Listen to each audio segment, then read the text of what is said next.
सुभाष का फ़ोन आया। सहसा विश्वास नहीं हुआ। अरसा बीत गया था मुझे सुभाष से नाता तोड़े हुए। तोड़ने का कारण था सुभाष की आंखों पर पड़ी घमंड की पट्टी। घमंड ने उसकी बुद्धि को बर्बाद कर दिया था।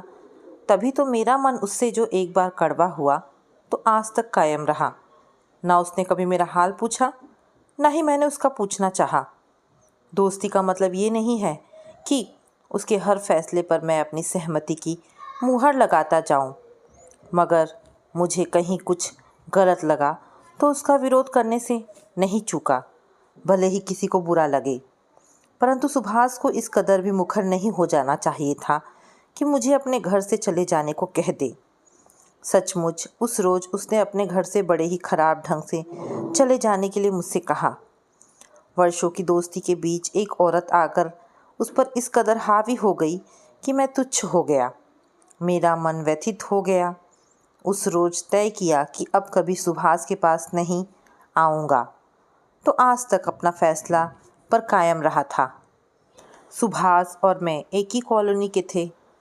साथ साथ पढ़े, सुख दुख के साथी बने। सुभाष का पहला विवाह प्रेम विवाह था। उसकी पत्नी सुजाता को उसकी मौसी ने गोद लिया था। देखने में वह सुंदर और सुशील थी। मौसी का खुद का एक बड़ा घर था जिसकी वह अकेली वारिस थी।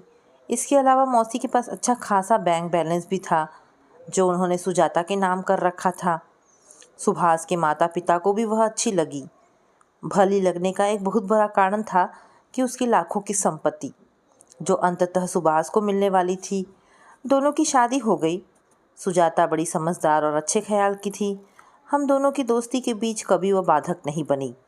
मैं जब भी उसके घर जाता मेरी आवभगत में कोई कसर न छोड़ती। एक तरह से वह मुझसे अपने भाई समान व्यवहार करती। मैंने भी उसे कभी शिकायत का मौका नहीं दिया और ना ही मर्यादा की लक्ष्मण रेखा पार की। इसी बीच वह 2 बच्चों की माँ बनी। सुभाष की नौकरी ऐसी जगह थी जहाँ ऊपरी आमदनी की सीमा ना थी। उसने खूब रुपए कमाए, पर कहते हैं ना कि बेईमानी की कमाई कभी नहीं फलती। जब उसका बड़ा बेटा 8 वर्ष का था तो उस समय सुजाता को एक लाइलाज बीमारी ने घेर लिया। उसके शरीर का सारा खून सूख गया। सुभाष ने उसका कई वर्ष इलाज करवाया, लाखों रुपए पानी की तरह बहाए। एक बार तो वो ठीक होकर घर भी आ गई, मगर कुछ महीनों के बाद फिर बीमार पड़ गई। इस बार वह बचाई ना जा सकी। मुझे उसके जाने का बेहद दुख था। उससे भी ज़्यादा दुख उसके दोनों बच्चों का असमय माँ से वंचित हो जाना। पर कहते हैं ना, समय हर जख्म भर देता है। दोनों बच्चे संभल गए। सुभाष की एक तलाकशुदा बेऔलाद बहन सुमन ने उसके दोनों बच्चों को संभाल लिया। इससे सुभाष को काफ़ी राहत मिली। सुजाता के गुजर जाने के बाद सुमन और दूसरे रिश्तेदार सुभाष पर दूसरी शादी का दबाव बनाने लगे। सुभाष तब 40 वर्ष के करीब था। मैंने भी उसे दूसरी शादी की राय दी। अभी उसके बच्चे छोटे थे। वो अपनी नौकरी देखे कि बच्चों की परवरिश करे। घर का अकेलापन अलग खाने काट खाने को दौड़ता। सुभाष में थोड़ी हिचक थी कि पता नहीं सौतेली माँ उसके बच्चों के साथ कैसा व्यवहार करे। मेरे समझाने पर उसकी आंखों में दुख के आंसू आ गए। निश्चय ही सुजाता के लिए थे। भरे गले से बोला, क्यों बीच रास्ते में छोड़कर चली गई? मैं क्या माँ की जगह ले सकता हूँ? मेरे बच्चे माँ के लिए रात में रोते हैं। रात में मैं उन्हें अपने पास ही सुलाता हूँ। बहुत कोशिश करता हूँ कि उसकी कमी पूरी करूँ। ऑफिस जाता हूँ तो सोचता हूँ कि जल्दी घर पहुँचकर उन्हें साथ दूँ, वे माँ की कमी महसूस ना करें। सुनकर मैं भी गमगीन हो गया। क्षणांश भावुकता से उबरने के बाद मैं बोला, जो हो गया सो हो गया, अब आगे की सोच। क्या सोचूं? मेरा तो दिमाग ही काम नहीं करता। अर्जुन 14 साल का है तो कृतिका 12 साल की। फिर कब बड़े होंगे, कब उनके जहन से माँ का अक्स उतरेगा। सोच सोच कर मेरा दिल भर आता है। देखो, सुजाता भाभी की कमी तो हमें भी रहेगी। हाँ, दूसरी पत्नी आएगी तो हो सकता है इन्हें कुछ राहत मिले। हो सकता है, लेकिन गारंटेड तो नहीं। कहीं मेरा विवाह का फैसला गलत साबित हो गया तो मैं खुद को कभी माफ़ नहीं कर पाऊँगा। बच्चों की नज़रों में गुनाहगार बनूँगा, वह अलग। सुभाष की शंका निराधार नहीं थी, पर शंका के आधार पर आगे बढ़ने के लिए अपने कदम रोकना भी तो सही नहीं। भविष्य में क्या हो गया क्या नहीं, कौन जानता है। हो सकता है कि सुभाष ही बदल जाए। बहरहाल कुछ रिश्ते आए तो सुमन ने इनकार कर दिया। कहने लगी कि सुंदर लड़की चाहिए। बड़ी बहन होने के नाते सुभाष ने शादी की जिम्मेदारी उसी को सौंप दी थी, लेकिन इस बात को जिसने भी सुना उसे बुरा लगा। अब इस उम्र में भी सुंदर लड़की चाहिए। सुभाष के जहन से धीरे धीरे सुजाता की तस्वीर उतरने लगी थी। अब उसके तस्वुर में एक सुंदर महिला की तस्वीर थी। ऐसा होने के पीछे सुमन व कुछ और शुभचिंतकों का शादी का वह प्रस्ताव था, जिसमें उसे यह आश्वासन दिया गया था कि उनकी जानकारी में एक विधवा, गोरी चिट्टी, खूबसूरत व एक बच्ची की माँ है। अगर वह तैयार हो तो शादी की बात छेड़ी जाए। भला सुभाष को क्या ऐतराज हो सकता था। अमूमन पुरुष का विवेक यहीं दफन हो जाता है। फिर सुभाष तो एक साधारण सा प्राणी था। उस विधवा का नाम रेखा था। सुनने में आया कि उसका पति किसी प्राइवेट कंपनी में सेल्स ऑफिसर था और एक रोड एक्सीडेंट में मारा गया था। सुमन को इस रिश्ते में कोई खामी नज़र नहीं आई। वजह रेखा का खूबसूरत होना था। रही 7 वर्षीय बच्ची की माँ होने की बात, तो थोड़ी हिचक के साथ सुभाष ने इसे भी स्वीकार कर लिया। रेखा वास्तव में खूबसूरत थी, मगर पता नहीं क्यों मैं इस रिश्ते से खुश नहीं था। मेरा मानना था कि सुभाष को एक घर संभालने वाली साधारण औरत से शादी करनी चाहिए थी। मजबूरी ना होती तो शायद ही रेखा इस रिश्ते के लिए तैयार होती, क्योंकि दोनों के व्यक्तित्व में ज़मीन आसमान का फ़र्क था। जुगाड़ से सरकारी नौकरी पाने वाला सुभाष कहीं से भी रेखा के लायक नहीं था। मुझे रेखा पर तरस भी आया कि काश उसका पति असमय न चल बसा होता तो उसका एक ऐश्वर्यपूर्ण जीवन होता। सुभाष मेरा दोस्त था, पर जब मैं मानवता की दृष्टि से देखता था तो लगता था कि कुदरत ने रेखा के साथ बहुत ही नाइंसाफ़ी की है। उसकी बेटी भी निहायत स्मार्ट व सुंदर थी, जबकि सुभाष की पहली पत्नी से पैदा दोनों संतानों में वह आकर्षण न था। अकेली औरत के लिए पूरा जीवन काटना आसान नहीं होता, सो रेखा के माँ बाप ने सामाजिक सुरक्षा के लिए रेखा को सुभाष के साथ बांधना मुनासिब समझा। रेखा ने अतीत को भुला दिया और सुभाष को अपनाने में ही भलाई समझी। सुभाष उसके रूप रंग का इस कदर दीवाना हो गया कि ना तो उसे बच्चों की सुध रही, ना ही रिश्तेदारों की। सबसे कन्नी काट ली। और तो और रेखा के रूप सौंदर्य को लेकर इस कदर शंकित हो गया कि उसे छोड़कर ऑफिस जाने में भी हिचकिचाता। मैं अब उसके घर कम ही जाता। मुझे लगता सुभाष को मेरी मौजूदगी मुनासिब नहीं लगती। वह हर वक्त रेखा के पीछे साए की तरह रहता, उसके रूप रंग को निहारता। रेखा अपने पति की इस कमजोरी को भाप गई। फिर क्या था, अपने फैसले उस पर थोपने लगी। सुभाष के व्यवहार में आए इस बदलाव से सबसे ज़्यादा परेशान कृतिका और अर्जुन थे। वे दोनों एकदम से अलग थलग पड़ गए।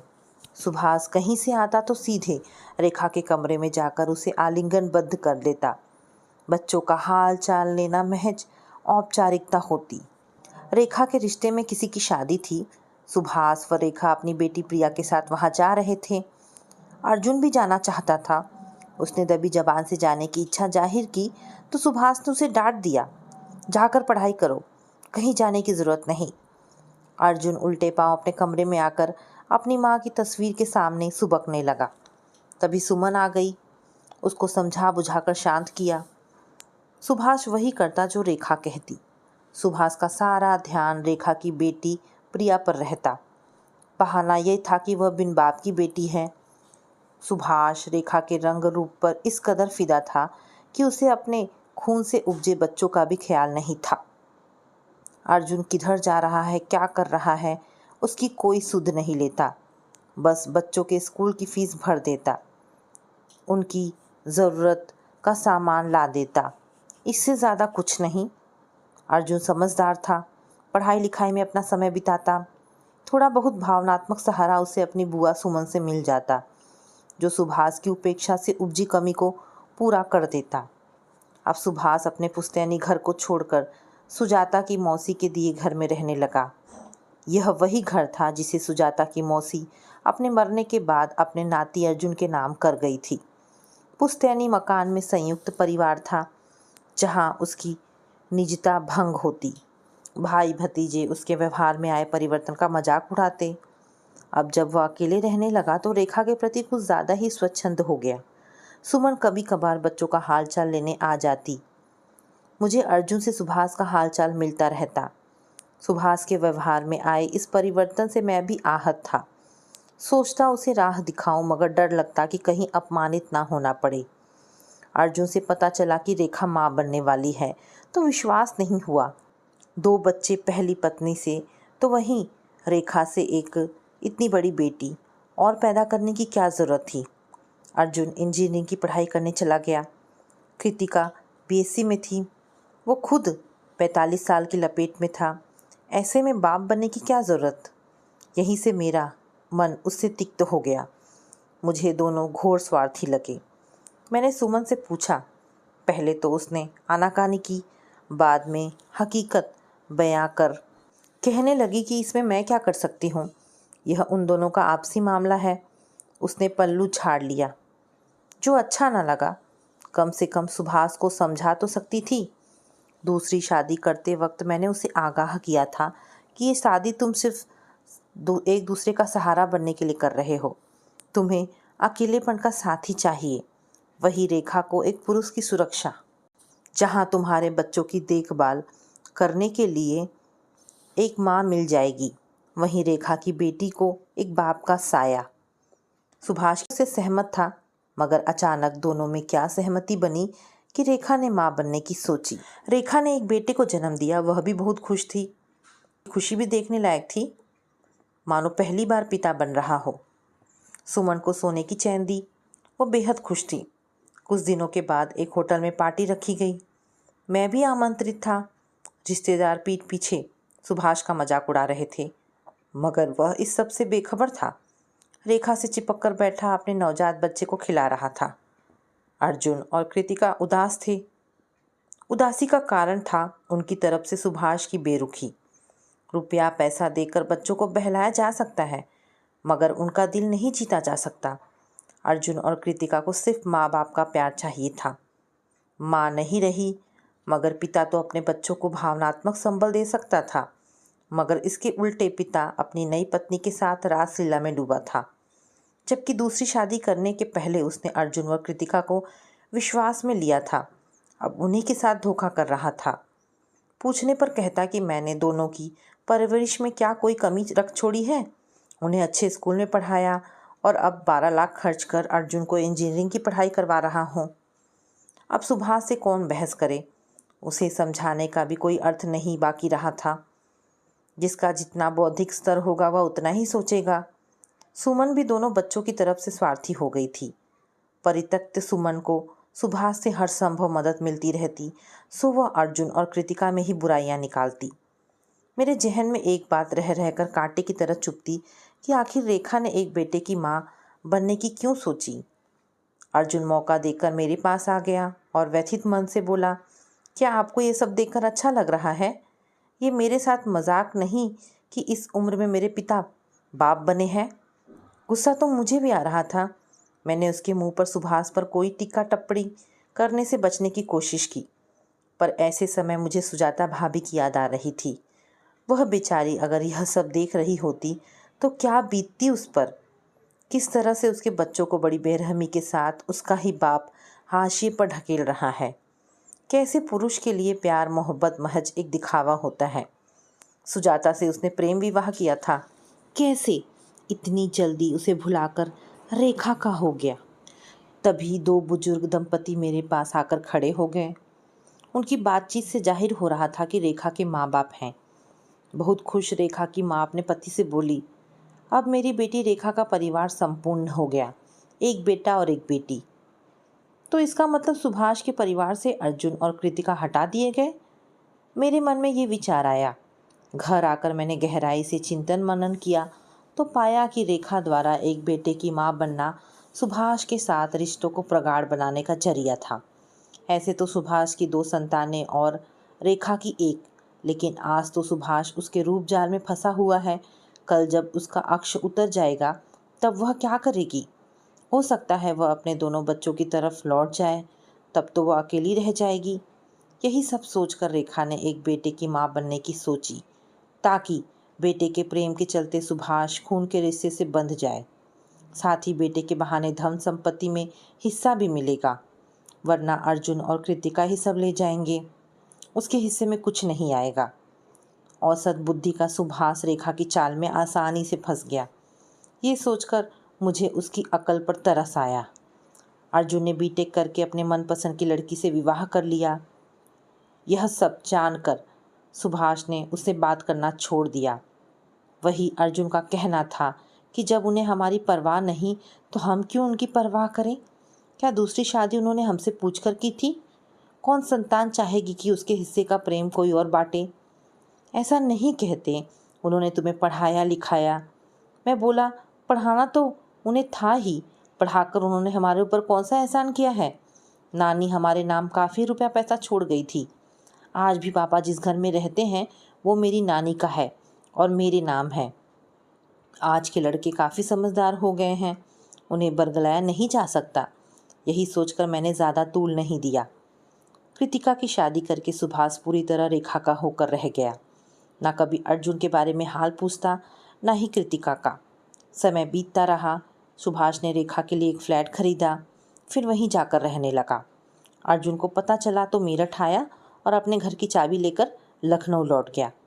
सुभाष ने उसे काफ़ी भला बुरा कहा, खिसियाकर यह भी कहा कि पुश्तैनी घर में उसे फूटी कौड़ी भी नहीं दूंगा। अर्जुन ने उसकी बात का कोई जवाब नहीं दिया, क्योंकि वो जानता था कि यह उतना आसान नहीं जितना पापा सोचते हैं। रेखा की लड़की भी शादी योग्य हो गई थी। रेखा उसकी शादी किसी ऑफिसर लड़के से करना चाहती थी, जबकि सुभाष उतना दहेज दे पाने में समर्थ नहीं था। बस यहीं से दोनों में मनमुटाव शुरू हो गया। रेखा उसे आए दिन ताने मारने लगी, कहती, अर्जुन को पढ़ाने के लिए 12 लाख खर्च कर दिए, वही मेरी बेटी की शादी के लिए रुपए नहीं हैं। ऐसी बात नहीं है, फ्लैट खरीदने के बाद मेरे पास 15 लाख ही बचे हैं, अब 30 लाख कहाँ से लाऊं? अर्जुन से मांगो, रेखा बोली। बेमतलब की बात ना करो, मैंने तुम्हारे लिए उससे अपना रिश्ता हमेशा के लिए ख़त्म कर लिया है। मेरे लिए? रेखा ने त्योरियां चढ़ाई। ये क्यों नहीं कहते, 2 पैसे आने लगे तो तुम्हारे बेटे के पर निकल आए। कुछ भी कह लो, मैं उससे फूटी कौड़ी भी मांगने वाला नहीं। ठीक है, ना मांगो, पुश्तैनी घर बेच दो। सुभाष को रेखा की यह मांग जायज़ लगी। वैसे भी संयुक्त परिवार के उस घर में अब रहने को रह नहीं गया था। अर्जुन को भनक लगी तो भागा भागा आया। घर बिकेगा तो सबको बराबर बराबर हिस्सा मिलेगा। अर्जुन सुभाष से बोला, सबका मतलब? कृतिका को भी हिस्सा मिलेगा। क्यों? कृतिका की शादी में मैंने जो रुपए खर्च किए उसमें सब हिसाब बराबर हो गया। आपको ऐसी बातें कहते शर्म नहीं आती पापा? कृतिका क्या आपकी बेटी नहीं थी जो उसकी शादी का हिसाब बता रहे हैं? अच्छा बेटे, तुम दोनों के पास तो घर है। पापा, वह घर मेरी नानी का दिया है, यह घर मेरे दादा का है। कानूनन इस पर मेरा अधिकार भी है। बिकेगा तो मेरे सामने, हिसाब होगा तो मेरे सामने। अर्जुन का हट देखकर सामने तो रेखा कुछ नहीं बोली, मगर जब सुभाष को अकेले में पाया तो खूब लताड़ा। बहुत पुत्र मोह था, मिल गया ना उसका इनाम। मेरे बेटे बेटी के मुंह का निवाला छीनकर उसे पढ़ाया लिखाया, बड़ा आदमी बनाया, अब वही आंखें दिखा रहा है। मैंने किसी का निवाला नहीं छीना, वह भी मेरा ही खून है। खून का अच्छा फर्ज निभाया। रेखा ने तंज कसा। बेटी तुम्हारी है, मेरी नहीं। सुभाष के सब्र का बांध टूट गया था। ये सुनकर रेखा आग बबूला हो गई। तुम्हारे जैसा बेशरम आदमी नहीं देखा। शादी के समय तुम्ही ने कहा था कि मैं प्रिया बेटी को पिता का नाम दूंगा। अब क्या हुआ, आ गए ना अपनी असलियत पर? पर मैं तुम्हें छोड़ने वाली नहीं। हाँ, आ गया अपनी असलियत पर। सुभाष भी ढिठाई पर उतर आया। मेरे पास इसके लिए फूटी कौड़ी भी नहीं है। भेज दो इसे इसके चाचा दादा के पास, वहीं इसकी शादी करेंगे। मैं इसका बाप नहीं हूँ। सुनकर रेखा आंसू बहाने लगी, फिर सुबकते हुए बोली, क्या ये भी तुम्हारा बेटा नहीं है? क्या इससे भी इनकार करोगे? रेखा ने अपने बेटे की तरफ इशारा किया। उसे देखते ही सुभाष का क्रोध पिघल गया। रेखा की चाल कामयाब हुई। आखिरकार अर्जुन की ही शर्तों पर पुश्तैनी घर बिका। कृतिका रुपए लेने में संकोच कर रही थी, पर अर्जुन ने जोर दिया तो रख लिए। उस रोज के बाद सुभाष का मन हमेशा के लिए अर्जुन से फट गया। रिटायर होने के बाद सुभाष अकेला पड़ गया। रेखा का बेटा अभी 14 साल का था। उसका ज़्यादातर लगाव अपनी माँ से था। रेखा की बेटी प्रिया भी माँ से ही बातचीत करती। उसका अपने सौतेले पिता से कोई मतलब नहीं था। सुभाष सिर्फ उन दोनों का नाम का ही पिता था। ऐसे समय सुभाष को आत्ममंथन का मौका मिला तो पाया कि उसने अर्जुन और कृतिका के साथ किए गए वादे ठीक से नहीं निभाए। उसे तालमेल बिठाकर चलना चाहिए था। अपनी गलती सुधारने के मकसद से सुभाष ने मुझे याद किया। मैंने उससे कोई वादा तो नहीं किया, हाँ विश्वास जरूर दिलाया कि अर्जुन को उससे मिलवाने का भरसक कोशिश करूँगा। इसी बीच सुभाष को हार्ट अटैक का दौरा पड़ा। मुझे खबर लगी तो मैं भागते हुए अस्पताल पहुँचा। रेखा नाक भौं सिकुड़ते हुए बोली, इस संकट की घड़ी में कोई साथ नहीं है। बड़ी मुश्किल से मोहल्ले वालों ने सुभाष को पहुँचाया। मैंने मन ही मन सोचा कि आदमी जो बोता है वही काटता है। चाहे सुभाष हो या रेखा, दोनों की आंख पर स्वार्थ की पट्टी पड़ी रही। सुभाष कुछ संभला तो अर्जुन को लेकर भावुक हो गया। कृतिका सुभाष को देखने आई, मगर अर्जुन ने जानकर भी कोई प्रतिक्रिया नहीं जताई। रात को मैंने अर्जुन को फ़ोन किया। सुभाष की इच्छा दोहराई तो कहने लगा, अंकल कोई भी संतान नहीं चाहेगी कि उसकी माँ की जगह कोई दूसरी औरत ले।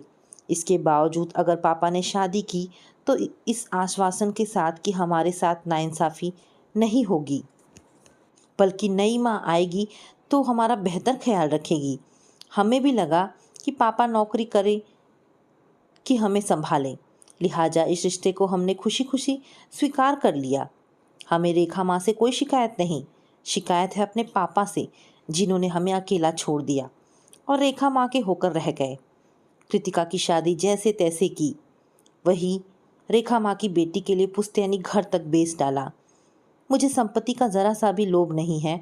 मैं तो इसी बहाने पापा की नीयत को और भी अच्छी तरह जान समझ लेना चाहता था कि वे रेखा माँ के लिए कहाँ तक जा सकते हैं। देखा जाए तो उस संपत्ति पर सिर्फ मेरा अधिकार है। पापा ने रेखा माँ के लिए फ्लैट खरीदा, अपनी सारी सैलरी उन्हें दी। सैलरी ही क्यों, पीएफ, बीमा और पेंशन सभी के सुख वे भोग रही हैं। बदले में हमें क्या मिला? क्या तुम्हें रुपए की ज़रूरत है? हमें सिर्फ पापा से भावनात्मक लगाव की ज़रूरत थी, जो उन्होंने नहीं दिया। वे माँ की कमी तो पूरी नहीं कर सकते थे, मगर रात एक बार हमारे कमरे में आकर हमें प्यार से दुलार तो सकते थे। इतना ही संबल हमारे लिए काफ़ी था। कहते कहते अर्जुन भावुक हो गया। उन्हें अपने किए पर अफसोस है। वह तो होगा ही। उम्र के इस पड़ाव पर जब रेखा माँ ने भी उपेक्षात्मक रुख अपनाया होगा तो जाहिर है हमें याद करेंगे ही। तुम भी क्या उसी लहजे में जवाब देना चाहते हो? उसने बदला लेना चाहते हो? मैं क्या लूँगा, वे अपनी करनी का फल भुगत रहे हैं। जो भी हो, वे तुम्हारे पिता हैं। उन्होंने जो किया उसका दंड भुगत रहे हैं। तुम तो अपने फर्ज से विमुख ना हो। वे तुमसे कुछ मांग नहीं रहे हैं। वे तो जिंदगी की संध्या बेला में सिर्फ अपने किए पर शर्मिंदा है। चाहते हैं कि एक बार तुम मेरठ आ जाओ ताकि तुमसे माफ़ी मांगकर अपने दिल पर पड़े नाइंसाफ़ी के बोझ को हल्का कर सके। मेरे कथन का उस पर असर पड़ा। 2 दिन बाद वह मेरठ आया। हम दोनों सुभाष के पास गए। रेखा ने देखा तो मुंह बना लिया। सुभाष अर्जुन को देखकर भाव विह्वल हो गया। भर्राए गले से बोला, तेरी माँ से किया वादा मैं नहीं निभा पाया, हो सके तो मुझे माफ़ कर देना। फिर थोड़ी देर में भावुकता से जब वह उबरा तो आगे बोला, माँ की कमी पूरी करने के लिए मैंने रेखा से शादी की, मगर मैं उस पर इस कदर लट्टू हो गया कि तुम लोगों के प्रति अपनी जिम्मेदारी को भूल गया। मुझे सिर्फ अपने निजी स्वार्थ ही याद रहे। रेखा माँ को सोचना चाहिए था कि आपने शादी करके उन्हें सहारा दिया, बदले में उन्होंने हमें क्या दिया। आदमी को इतना स्वार्थी नहीं होना चाहिए। अर्जुन बोला। रेखा बीच में बोलना चाहती थी, पर सुभाष ने रोक दिया। मुझे लगा यही वक्त है वर्षों बाद मन की भड़ास निकालने का। सो किंचित रोष में बोला, भाभी, ज़रूरत इस बात की थी कि आप सब मिलकर एक अच्छी मिसाल बनते। ना अर्जुन आपकी बेटी में फ़र्क करता, ना ही आपकी बेटी अर्जुन में। दोनों ऐसे व्यवहार करते मानो सगे भाई बहन हो, मगर हुआ इसका उल्टा। आपने आते ही अपने पराये में भेद करना शुरू कर दिया। सुभाष की कमजोरियों का फ़ायदा उठाने लगी। जरा सोचिए, अगर सुभाष आपसे शादी नहीं करता तब आपका क्या होता? क्या आप विधवा होने के सामाजिक कलंक के साथ जीना पसंद करती? साथ में असुरक्षा की भावना होती सो अलग। बाद में विधवा कहने पर मुझे अफसोस हुआ तो मैंने माफ़ी मांगी उनसे। फिर मैं आगे बोला, कौन पुरुष दूसरे के जन्म में बच्चे की जिम्मेदारी उठाना चाहता है? विधुर हो या तलाकशुदा पुरुष हमेशा बे औलाद महिला को ही प्राथमिकता देता है। इसके बावजूद सुभाष ने न केवल आपकी बेटी को ही अपना नाम दिया, बल्कि उसकी शादी के लिए अपना पुश्तैनी घर तक बेच डाला। अपनी बात कहकर हम दोनों अपने अपने घर लौट आए। एक रोज खबर मिली कि रेखा और सुभाष दोनों लखनऊ अर्जुन से मिलने उसके पास जा रहे हैं। निश्चय ही अपनी गलती सुधारने जा रहे थे। मुझे खुशी हुई। चलो देर से ही सही, रेखा भाभी और सुभाष का हृदय परिवर्तन तो हुआ। तो दोस्तों, ये कहानी यहाँ पर समाप्त होती है। आशा करती हूँ कहानी पसंद आई होगी। अगर कहानी पसंद आई है तो प्लीज़ इसे लाइक एंड शेयर करें। दोस्तों, ऐसी ढेरों पारिवारिक और शिक्षाप्रद कहानी सुनने के लिए मेरे चैनल को प्लीज़ सब्सक्राइब करें। धन्यवाद दोस्तों।